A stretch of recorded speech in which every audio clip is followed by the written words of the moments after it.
బుద్ధున్నాడు కూడా అట్లా మాట్లాడాడు. అవే అంటున్నా, అందుకే అంటున్నాను వాటిని మూర్ఖత్వమా అజ్ఞానమా,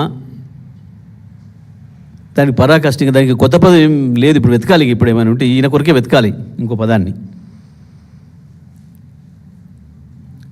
చేసి చూడ మనం ఒకటి పథకం రద్దు ఇవాళ ప్రకటించాను, ఇవాళ ఇది ఆపేస్తున్నాం, ప్రకటించామని ఒకటి చూద్దాం.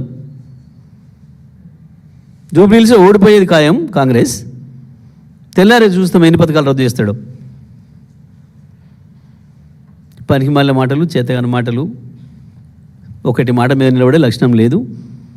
ఎవడో మాట్లాడతాడు అట్లా, గత పెద్ద బాధ్యతలు ఉన్నోళ్ళు.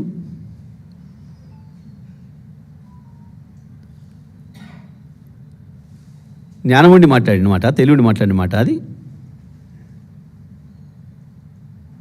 మూర్ఖత్వం, అహంకారానికి పరాకాష్ట అది. అధికారం ఉందనే అహంకారానికి పరాకాష్ట ఆ మాట. ఎవడబ్బా సొత్తు కాదు. ఒకసారి ప్రజలకి ఒక సంక్షేమ పథకం ప్రారంభమైందంటే అది వాళ్ళ హక్కు అవుతుంది.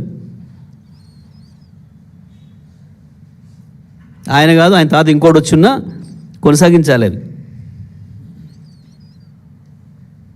ఆయన ఇంట్లోకెళ్ళి తెచ్చియాలి, బంద్ చేస్తానికి. కొండారెడ్డిపల్లి వ్యవసాయం చేసి తెచ్చియాలి వాళ్ళకి. ప్రజల హక్కు అది.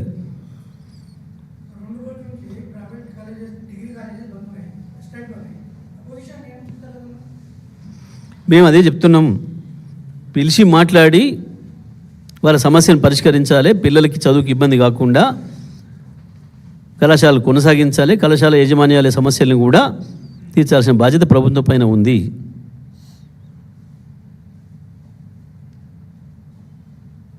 పిల్లలకు సమస్య అవుతుంది, చదువులకు సమస్య అవుతుంది, కళాశాల యాజమాన్యాలకు కూడా సమస్య అవుతుంది.